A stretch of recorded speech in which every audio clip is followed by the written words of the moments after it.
Je voudrais qu'on découvre avant le journal, parce qu'on va quand même parler de l'actualité politique, je voudrais qu'on découvre un sujet d'Alain Rothschild, puisque c'était la rentrée parlementaire, sur le moral donc de la droite, et il faut bien le dire, il n'est pas au beau fixe. Il est 20 h le 21 avril 1997. Le président Jacques Chirac annonce ce qui restera le plus gros ratage de la Ve République. J'ai décidé de dissoudre l'Assemblée nationale. Aujourd'hui, à droite, il est de bon ton de dire que le résultat était couru d'avance et que le responsable de tout ça porte un nom. La question qui était posée aux Français impliquait le résultat. C'est voulez-vous garder Alain Juppé pour 5 ans? Et la réponse allait presque de soi. Qu'on se le dise, officiellement, à droite en général et au RPR en particulier, des leçons ont été tirées. Tout va bien, c'est la consigne. C'est aussi intéressant la magistrature de l'opposition, ou la responsabilité de l'opposition, que la responsabilité du pouvoir. On doit reconstruire une espérance, on doit essayer de... C'est passionnant, c'est certainement plus passionnant de se retrouver à la tête... Vous êtes trop fasciné par le pouvoir.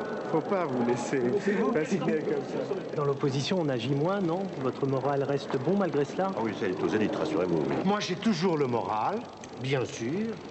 Toujours. Pourtant là, c'est difficile pour la droite, non? Cette rentrée parlementaire, vous êtes... Mais c'est la démocratie, c'est l'alternance. Il faut savoir faire face aux difficultés. Et moi, j'aime les difficultés. Eh bien, c'est fait. Dès le premier projet de loi étudié, les difficultés sont là. Avec le plan emploi jeune de la socialiste Martine Aubry, le RPR se divise en public et devant les caméras.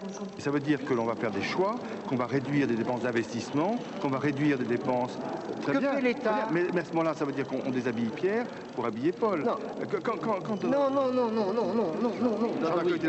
Jean-Louis, non. On ne déshabille pas Pierre pour habiller Paul, dans la mesure où Pierre continue toujours à avoir quelques vêtements. Mais Paul, il est tout nu. Il y a quelque chose d'affectif dans ce problème du chômage aujourd'hui.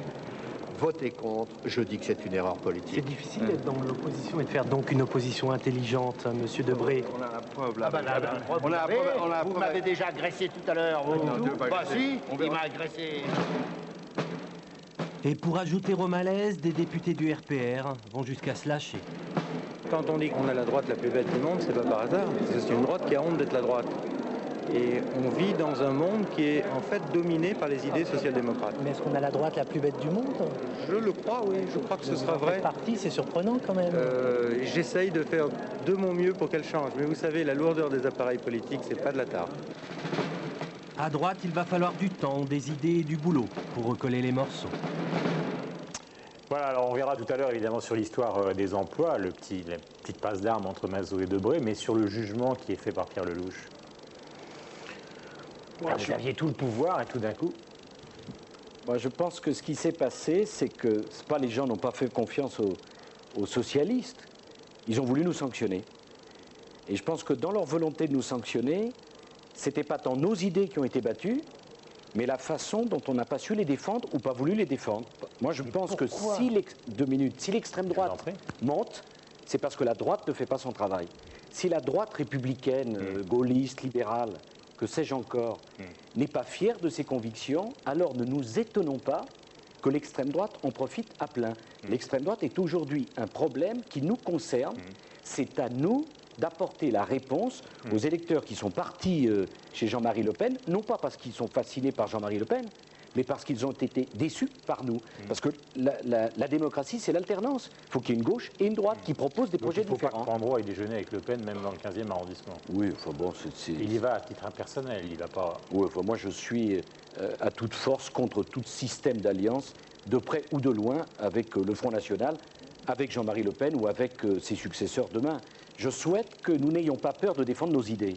Bon, prenez un exemple, la réduction du temps de travail. On va en parler dans le journal. Juste un mot, parce que est-ce qu'on peut, en 1997, dire aux Français que le problème, c'est pas de travailler moins, que c'est le travail qui rend sa dignité à l'homme, que le but de la vie, c'est pas demain que vous partiez à la retraite à 50 ans, vous terminez la semaine le mercredi ou la journée entre le petit déjeuner et le déjeuner, mais c'est que vous-même et vos enfants, vous aurez demain un boulot plus intéressant qu'aujourd'hui. C'est le travail qui libère, qui émancipe. C'est l'absence de travail qui aliène. Donc la réduction du temps de travail, nulle part dans le monde n'a créé des emplois. Envoyer des jeunes dans l'administration, alors qu'on est déjà le pays qui a le plus de fonctionnaires au monde. On va en parler dans un instant. On accueille Cécile pour la météo chaleureusement et on se retrouve avec Nicolas.